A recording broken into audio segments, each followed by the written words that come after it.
한 중학교에 학생들이 이제 점심시간에 이제 급식을 하게 되었습니다.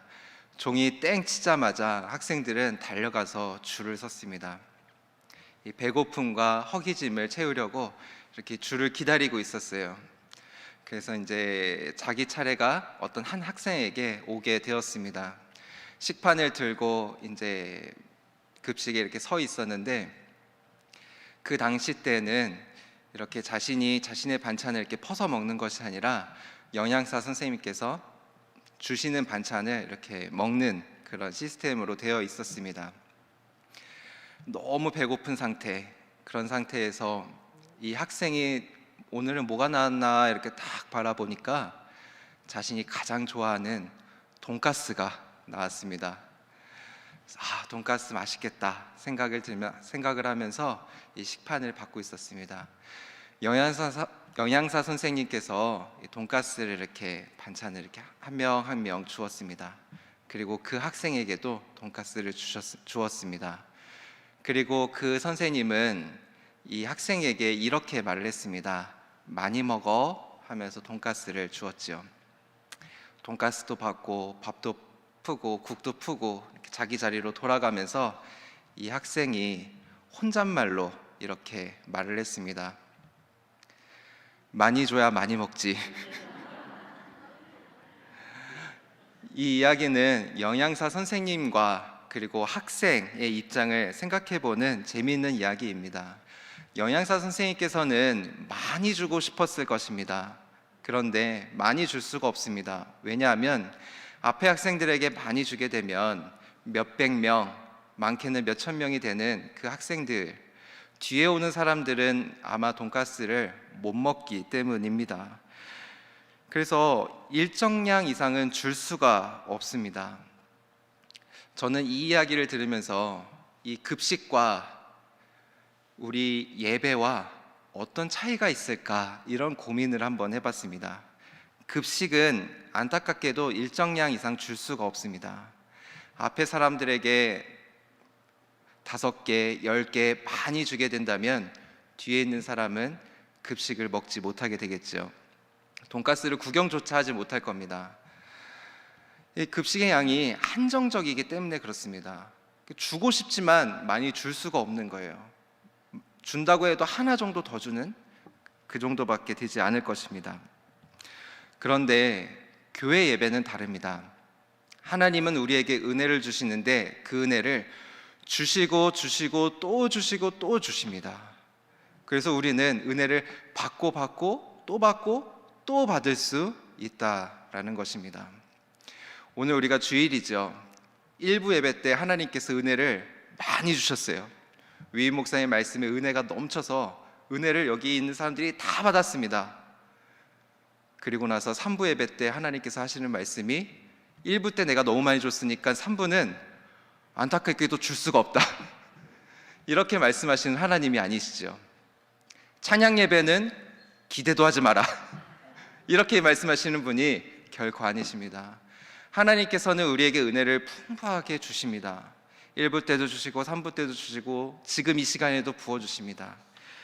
계속해서 주시는 분, 그리고 우리는 그 은혜를 받아도 또 받을 수 있는, 하나님께 나아가고자 하는 갈망이 있다면 우리는 계속해서 하나님의 은혜를 받을 수 있다는 것을 우리는 기억해야 합니다. 자, 여기서 은혜를 생각할 때 우리는 이것을 누가 주시는가, 이것을 생각할 필요가 있습니다. 누가 주시나요? 네, 하나님이 주십니다. 우리가 기도로 간청했을 때, 하나님 앞으로 나아갔을 때 하나님께서는 그 은혜를 무한히 우리에게 부어주십니다. 그런데 오늘날 우리는 수치와 계산에 익숙해져 있습니다. 계몽주의 이후로 우리는 모든 것이 수치화되고 객관화되어 있습니다. 과학과 합리성이 너무나도 중요한 시대를 살아가고 있습니다. 그래서 우리가 하나님의 은혜를 받았을 때, 와, 이 정도면 충분합니다 라고 생각하는 경향성을 갖고 있는 사람들도 많이 있습니다. 이 사람들은 은혜를 받기를 거부합니다. 왜냐하면 현실적으로 생각했을 때 하나님께서 나에게 이 정도 은혜를 주셨다면 충분하기 때문입니다. 하나님 그 이상은 주지 못할 것이라고 생각하기 때문입니다. 하나님, 감사합니다. 근데 그 이상은 현실적으로 어려운 거 저 너무나도 잘 알아요. 이렇게 기도하고 있지는 않은가 우리가 돌아보기를 원합니다. 하나님은 이 정도입니다. 이렇게 한정 짓고 있지는 않은가 우리를 돌아보기를 원합니다. 문제는 이것입니다. 거기에 만족하고 하나님께 더 깊이 나아가지 않는다라는 것입니다. 그러나 하나님은 그렇지가 않습니다. 급식의 양은 한정되어 있지만 하나님은 우리에게 은혜를 주시고 또 주시는 그런 분이시라는 겁니다. 은혜를 주셔도 또 주실 수 있는 것, 그리고 우리가 그 은혜를 지속적으로 받는 것, 그 은혜의 상태, 그것을 우리는 성령 충만이라고 부릅니다. 성령 충만을 받은 사람은 이 일시적으로 한시적으로 하나님의 은혜를 누리는 것이 아니라 그것이 지속성을 가지게 됩니다. 늘 하나님과 가까이 있게 되고 주님과 늘 동행하며 살아가고 있고 매일 하나님께서 주시는 능력을 가지고 살아가게 됩니다. 오늘 성경 본문에서는 성령 충만한 사람들이 나옵니다. 우리 31절의 말씀인데요. 31절의 말씀을 함께 읽어보면 좋겠습니다. 함께 읽겠습니다. 빌기를 다음에 모인 곳이 진동하더니 무리가 다 성령이 충만하여 담대히 하나님의 말씀을 전하니라. 아멘. 그들은 성령이 충만해서 하나님의 말씀을 전했습니다. 사도들에게는 주님이 동행하고 있었고 주님께서 부으시는 성령의 기름 부으심을 받고 전진하였습니다. 이것이 계속해서 부어졌습니다. 만약 물이 성령으로 비유가 된다면 메마른 땅 가운데 비가 계속해서 내리는 겁니다. 그래서 우리가 젖어지는 상태, 충만한 상태를 유지하고 있었습니다. 성령님의 기름 부으심이 있어서 성령님의 능력을 힘입어 하나님의 말씀을 담대히 전하고 있었습니다. 여기서 주목하고 싶은 것이 하나가 있습니다. 그것은 그때가 언제였는가, 그들이 성령 충만했을 그때가 언제였는가라는 점입니다. 그때는 핍박과 고난이 있을 때였습니다. 우리가 읽은 성경 본문 앞장, 이 4장 앞쪽에서 보면 베드로와 요한은 종교 지도자들에게 박해를 받고 감옥에 투옥하게 되었습니다. 산헤드린 공회에서 신문도 받았습니다. 어렵게 석방이 되었지만 17절과 18절의 말씀을 보면 종교 지도자들은 그들을 불러서 경고하면서 예수의 이름을 말하지도 말고 가르치지도 말라고 경고하고 있습니다. 그들의 상황은 위협이 있는 상황이었고 투옥이 될 수도 있는 상황이었고 자칫 잘못하면 죽을 수도 있는 상황이었습니다. 상황은 좋지 않았습니다. 그러나 그들은 성령 충만했습니다. 그러면 그들은 어떻게 했기 때문에 그런 어려운 상황에서도 성령 충만할 수 있었을까요? 우리 29절의 말씀입니다. 29절의 말씀을 함께 찾아서 읽어보겠습니다. 시작. 주여 이제도 그들의 위협함을 굽어보시옵고 또 종들로 하여금 담대히 하나님의 말씀을 전하게 하여 주시오며. 아멘. 그들이 고난 속에서도 성령 충만할 수 있었던 이유는 하나님께 기도할 수 있었기 때문입니다.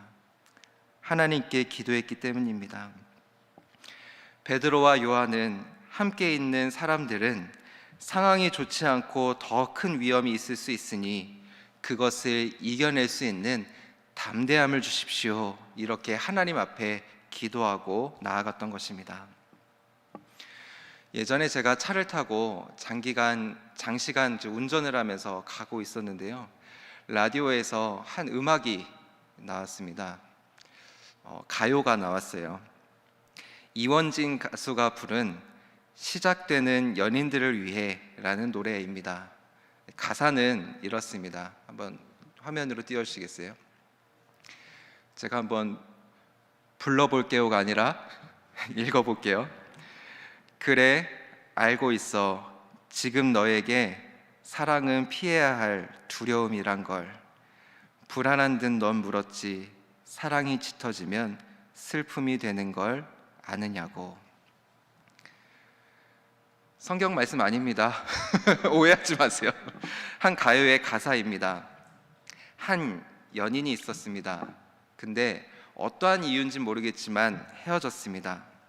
시간이 지나고 또 다른 누군가를 만나려고 하는데 그 마음 가운데 두려움이 있는 거예요. 가사처럼 사랑이 짙어지면 또 다른 슬픔이 있지 않겠나.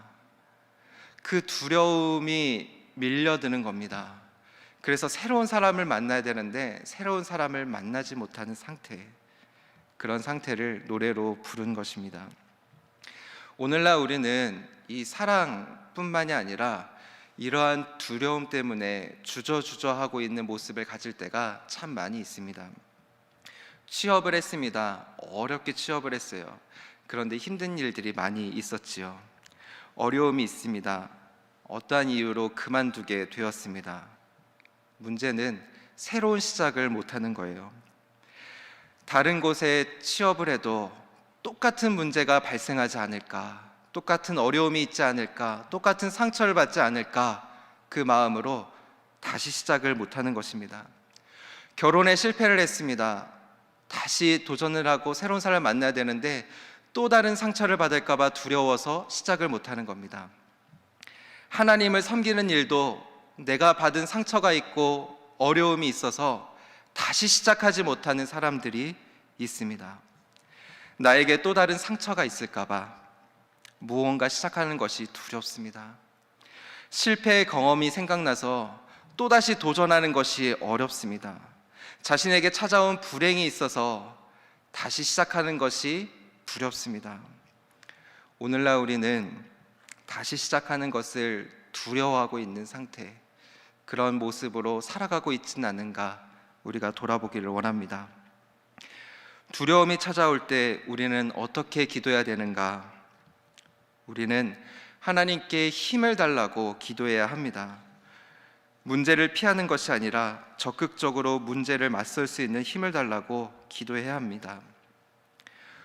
오늘 본문의 사람들처럼 문제를 넘어설 수 있는 담대함을 우리에게 주십시오. 이렇게 우리는 기도해야 합니다.